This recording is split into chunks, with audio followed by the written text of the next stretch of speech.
আসসালামু আলাইকুম। আজকে খুবই গুরুত্বপূর্ণ একটা ভিডিও নিয়ে আমি আজকের ভিডিওটাকে সাজিয়েছি। আশা করছি পুরোটা ভিডিও জুড়ে থাকবেন। বিশেষ করে যারা আমরা সিলিন্ডার গ্যাস ব্যবহার করে থাকি।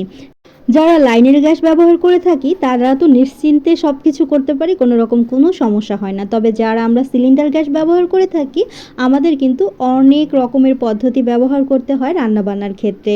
আমরা সবসময় চেষ্টা করি যাতে করে একটা সিলিন্ডার গ্যাস দিয়ে অনেক দিন পর্যন্ত রান্না করা যায়।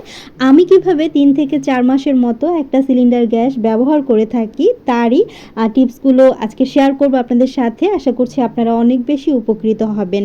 আশা করছি আমার আজকের ভিডিওটি আপনাদের কাছে অনেক বেশি ভালো লাগবে। তো ভালো লাগলে সবার প্রথমে রিকোয়েস্ট করে নেব, প্লিজ ভিডিওতে ছোট্ট একটি লাইক দিয়ে ভিডিওটি কন্টিনিউ করবেন। গ্যাস সাশ্রয় করার জন্য সর্বপ্রথমে আমাদেরকে যে কাজটি করতে হবে, আমাদেরকে যে পাত্রগুলো ইউজ করব সিলিন্ডার গ্যাস রান্না করার ক্ষেত্রে গ্যাসের চুলোয় পাত্রগুলোকে নির্বাচন করতে হবে।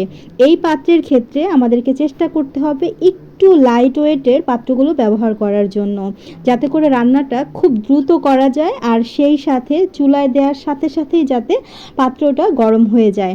আমি এখানে প্রত্যেকটা পাত্রই আপনাদেরকে আলাদা আলাদাভাবে একটু দেখিয়ে দিচ্ছি। প্রথমে যে কড়াইটা আপনারা দেখতে পাচ্ছেন, এই কড়াইটা হচ্ছে স্টিলের একটা কড়াই, উপর থেকে এরকম কোট করা আছে। তো চাইলে আপনারা ওই টাইপের কড়াইগুলো যেটা আমি প্রথমে দেখিয়েছি ব্যবহার করতে পারেন। ওগুলো একটু হাই কোয়ালিটির, প্রাইসটা একটু বেশি নেবে। আর যদি লো প্রাইসের মধ্যে ব্যবহার করতে চান তাহলে বলবো এই যে কড়াইটা এখন দেখতে পাচ্ছেন এটার প্রাইস কিন্তু মাত্র 300 টাকা না 350 টাকা যেন, আমার আসলে দামটা মনে নেই। আবার এই যে হানিকম্বের যে কড়াইটা দেখতে পাচ্ছেন, এই কড়াইগুলো কিন্তু অনেকটা লাইট ওয়েটের থাকে, মানে খুবই হালকা থাকে, পাতলা থাকে, এগুলো ব্যবহার করা যায় অনায়াসেই। তারপরে আমি এখন যে দুইটা কড়াই আপনাদের সাথে শেয়ার করছি, এই কড়াইগুলো কিন্তু খুবই ট্রেন্ডে আছে, চাইনিজ কড়াই। আর এগুলোতে রান্না করলে যেমন দ্রুত রান্নাটা কমপ্লিট হয়ে যায়, পাশাপাশি স্বাস্থ্যের জন্য অনেক বেশি উপকারী হচ্ছে এই কড়াইগুলো। এই কড়াইয়ের কিন্তু ছোট বড় অনেকগুলো সাইজ আছে, আপনারা আপনাদের পছন্দ মতো সাইজগুলো নিয়ে নিতে পারেন।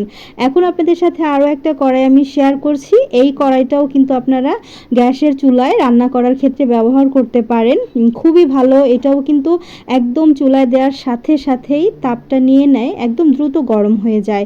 তো আমি যে কড়াইগুলো দেখিয়েছি আপনারা যদি গ্যাস সাশ্রয় করতে চান তাহলে এই কড়াইগুলো ব্যবহার করতে পারেন।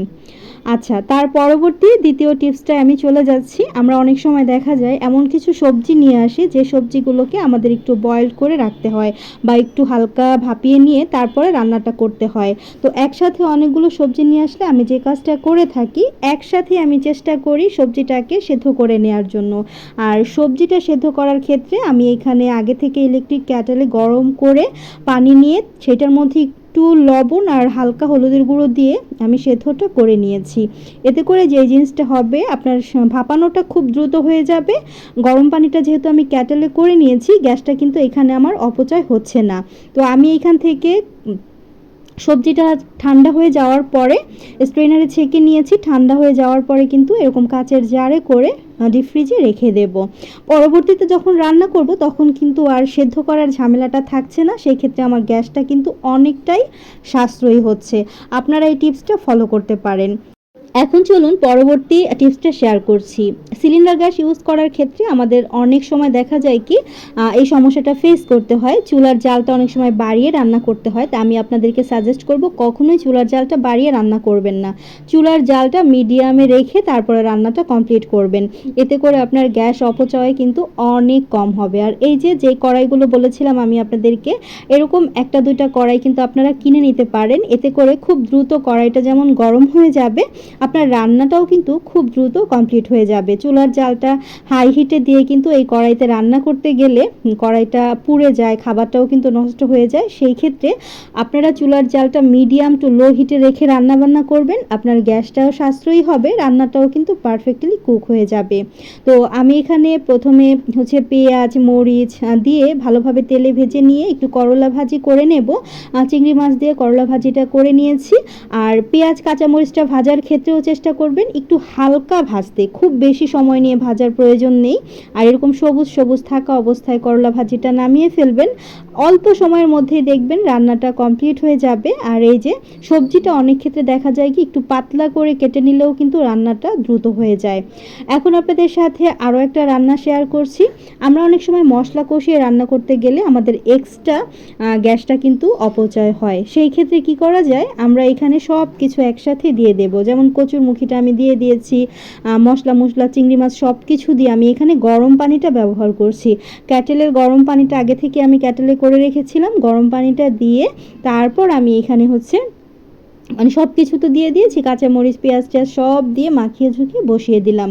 এভাবে রান্না করে দেখবেন, এটা খেতেও কিন্তু ভীষণ রকম মজা হয়। জাস্ট ভালোভাবে কচুরমুখিটা যখন সেদ্ধ হয়ে যাবে তখন আপনি একটু ফোড়ন দিয়ে দেবেন। তো যাই হোক, আমি অফ ক্যামেরায় এখানে আগে থেকে যে কচুগুলো সেদ্ধ করে রেখেছিলাম সেখান থেকে কিছুটা পরিমাণ রান্না করে নিয়েছি, জাস্ট মাখা মাখা ঝোল করে নিয়েছি। তো আপনাদের ভাইয়ার ভীষণ রকম পছন্দ। আর সেই সাথে কচুরমুখিটা যেহেতু আমি একটু ভাপিয়ে নিয়েছি, এটা রান্না করতে খুব বেশি সময় লাগেনি। জাস্ট আমি কড়াইয়ে তেল গরম করে তার মধ্যে চাকগুলো মানে কচুর চাকগুলোকে একটু ভেজে নিয়ে তারপর মশলা কষিয়ে রান্নাটা করে ফেলেছি।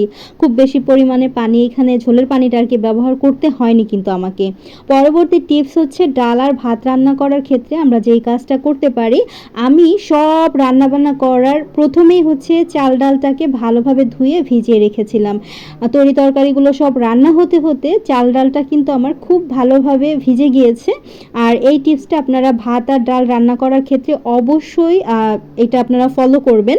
এতে করে ভাত ডালটা খুবই দ্রুত হয়ে যায় রান্না করাটা। এখন চলুন আপনাদের সাথে আমি কিভাবে করে ডাল আর ভাতটাকে চুলায় বসাই রান্নার জন্য সেটা একটু দেখিয়ে দিচ্ছি।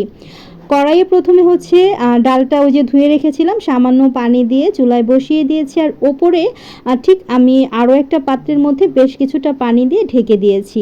এতে করে আপনার ডালটা সেদ্ধ হতে হতে পানিটাও কিন্তু গরম হয়ে যাবে। আমার কচুরমুখী রান্নাটা চিংড়ি মাছ দিয়ে কমপ্লিট হয়ে গেছে। অফ ক্যামেরায় আমি ফোড়ন দিয়ে নিয়েছিলাম। আর এই যে দেখতে পাচ্ছেন ডালের সাথে সাথে পানিটাও কিন্তু গরম হয়ে গেছে। এই গরম পানিটা কিন্তু আমার রান্নার ক্ষেত্রে ব্যবহার করা লাগবে। আমার আলাদাভাবে কিন্তু পানিটা গরম করার প্রয়োজন হয়নি। ডালটা সেদ্ধ হতে হতে পানিটা কিন্তু আমার গরম হয়ে গেছে। এখানেও কিন্তু আমরা গ্যাসটা সেভ করতে পেরেছি। আর ডালটা যেহেতু ভিজিয়ে রেখেছিলাম, ডালটা একদম অল্প সময়ের মধ্যেই কিন্তু সেদ্ধ হয়ে গেছে। আমি এখন ডালের মধ্যে পেঁয়াজ, কাঁচামরিচ, লবণ, হলুদের গুঁড়া সব কিছু ভালোভাবে দিয়ে তো ডাল ঘোটা ঘুটনি দিয়ে আমি ঘুটে তারপরে হচ্ছে আরও একটু পানি এখানে ব্যবহার করব। তারপরে কয়েক মিনিটের মতো জাল করলেই কিন্তু ডালটা আমার ফোড়নের জন্য রেডি হয়ে যাবে। আমি যে পাত্রে গরম পানিটা বসিয়ে দিয়েছিলাম সেই পাত্র থেকে এখানে কিছুটা পরিমাণ আমি গরম পানি দিয়ে দিয়েছি। দেখতেই পেয়েছেন আপনারা, খুব সহজেই কিন্তু গরম পানিও করে নেওয়া গেছে, ডালটাও সেদ্ধ হয়ে গেছে। বাকি যে গরম পানিটুকুন ছিল সেটা আমি ভাতের মধ্যে দিয়ে দিয়েছি। এবার ভাতটাও আমি চুলায় বসিয়ে দিয়েছি। ভাতটা আমার বসাতে বসাতে অন্য দিক থেকে ডালটাও কিন্তু বলক চলে এসেছে। একদম খুব অল্প সময় লেগেছে মাত্র। ভাতটা আমি জাস্ট বসিয়ে নাড়াচাড়া করে দিতে দিতেই কিন্তু আমার ডাল বলক এসে গেছে। আর ভাতটা বসানোর পরে আমি এখানে সিঙ্কে কিছু থালাবাটি ছিল সেগুলো ওয়াশ করে নিয়েছি। থালাবাটিগুলো ওয়াশ করতে করতে আমার ভাতটাও কিন্তু রান্না করা হয়ে গেছে। মাত্র 5 থেকে 10 মিনিটের মধ্যেই কিন্তু আমার ভাতটা রান্না করা হয়ে গেছে। এখন ডালটাও কিন্তু জাল করা হয়ে গেছে। ডালটাকে কিন্তু আলাদাভাবে অনেকটা সময় ধরে জাল করতে হয়নি আমাকে, যেহেতু আমি এখানে গরম পানি ব্যবহার করেছি। তো যাই হোক, এখন ডালটাকে ভালোভাবে একটু ফোড়ন দিয়ে দিচ্ছি। আপনারা কিন্তু এই টিপসগুলো অবশ্যই ফলো করে রান্নাবান্না করবেন। যেমনি দ্রুত রান্না করা যায় তেমনি কিন্তু রান্নাটা অনেক বেশি সুস্বাদু হয়, খেতেও ভীষণ রকম ভালো লাগে। এই টিপসগুলো ফলো করলে আপনারাও চাইলে 3 থেকে 4 মাসের মতো একটা গ্যাস সিলিন্ডার আপনারা অনায়াসেই ব্যবহার করতে পারেন। এছাড়াও আমি আরও কি টিপস আছে যেগুলো ফলো করে আমার গ্যাস সিলিন্ডারটাকে আমি 3-4 মাসের মতো ইউজ করতে পারি। 12 কেজির একটা গ্যাস সিলিন্ডার, সেটাও আপনাদের সাথে শেয়ার করব। তার আগে কি রান্না বান্না করেছি সব কিছুই কিন্তু টেবিলে সাজিয়ে নিয়েছি। তো আমি কচুর মুখি দিয়ে হচ্ছে চিংড়ি মাছ দিয়ে রান্না করেছিলাম, আর করলা ভাজি করেছি, আলু দিয়ে চিংড়ি মাছ দিয়ে ডাল করেছি। সেই সাথে এখানে চাকচাক করে নেওয়া পানি কচুটাকে জাস্ট আমি মাখা মাখা করে রান্না করে নিয়েছি। এছাড়াও আপনারা এই ধরনের ইলেকট্রিক চুলা ব্যবহার করতে পারেন। মাঝে মাঝে রান্না করার ক্ষেত্রে কিন্তু এই টাইপের ইলেকট্রিক চুলাগুলো অনেক বেশি হেল্প করে। এটাতে দ্রুত রান্নাও করা যায়, আবার গ্যাসটা কিন্তু সাশ্রয়ী করতেও অনেকটা হেল্প করে। আর তাছাড়া আপনাদেরকে আরও একটা জিনিস, সেটা হচ্ছে ইলেকট্রিক ক্যাটেল। এটা কিন্তু গুড একটা অপশন। আপনারা ইলেকট্রিক ক্যাটেলটা ব্যবহার করতে পারেন। ইলেকট্রিক ক্যাটেলের মাধ্যমে আপনারা ডিম সিদ্ধ করতে পারেন। পানিটা গরম করার জন্য একদম সবচাইতে ভালো একটা অপশন হচ্ছে ইলেকট্রিক ক্যাটেল। ডিম সিদ্ধ করতে পারবেন, রং চা, দুধ চা সবই বানাতে পারবেন। এছাড়া হচ্ছে আপনারা এই যে দেখতে পাচ্ছেন, এখানে হচ্ছে একটা প্রেসার কুকারে কিন্তু মাংস দ্রুত রান্না করার ক্ষেত্রে, সবজি রান্না করার ক্ষেত্রে, ছোলা বুট থেকে শুরু করে ডালও কিন্তু প্রেসারে সেদ্ধ করে নিতে পারেন। এই টাইপের গ্যাজেটগুলো যদি আপনার কিচেনে থাকে, দেখবেন আপনার রান্নাবান্না যেমন দ্রুত হবে, পাশাপাশি গ্যাস অনেকাংশে সাশ্রয়ী হবে। এছাড়াও আরও অনেক ধরনের গ্যাজেট আছে যেগুলোর মাধ্যমে আমরা গ্যাসটাকে সাশ্রয় করতে পারবো। প্রথমে দেখাচ্ছে, এখানে আছে হচ্ছে multi curry cooker, air fryer, যেটার মাধ্যমে আমরা ভাজা পোড়াটা করতে পারবো, রাইস কুকার। তো রাইস কুকারের মাধ্যমে কিন্তু ডাল ভাত থেকে শুরু করে মাছ তরকারি সবকিছু রান্না করা যায়। এছাড়া আছে মাইক্রোওয়েভ ওভেন, যেটার মাধ্যমে খাবার গরম করা থেকে শুরু করে বিভিন্ন ধরনের আইটেমসগুলো আমরা কিন্তু করতে পারবো। তো এই ধরনের জিনিসপত্রগুলো ব্যবহার করার ক্ষেত্রে কিন্তু আমাদের গ্যাস অনেকাংশে সাশ্রয়ী হয়। আমরা চাইলেই কিন্তু 3 থেকে 4 মাস চোখ বন্ধ করে আমাদের 12 কেজির একটা গ্যাস সিলিন্ডার ব্যবহার করতে পারবো। আপনারাও চাইলে কিন্তু টিপসগুলো ফলো করে দেখতে পারেন। আর এরকম নিত্য নতুন কিছু টিপস পেতে চাইলে অবশ্যই আমার চ্যানেলটিকে সাবস্ক্রাইব করে রাখবেন, যারা এখন পর্যন্ত আমার চ্যানেলটিকে সাবস্ক্রাইব করেননি। আর যারা করেছেন, প্রতিনিয়ত আমাকে সাপোর্ট দিচ্ছেন, আমাকে সুন্দর সুন্দর কমেন্টস করছেন, আপনাদের জন্য মন থেকে দোয়া আর ভালোবাসা জানাচ্ছি। আজকের মতো বিদায় নিচ্ছি। সবাই অনেক অনেক বেশি ভালো থাকবেন। আল্লাহ হাফিজ। আসসালামু আলাইকুম।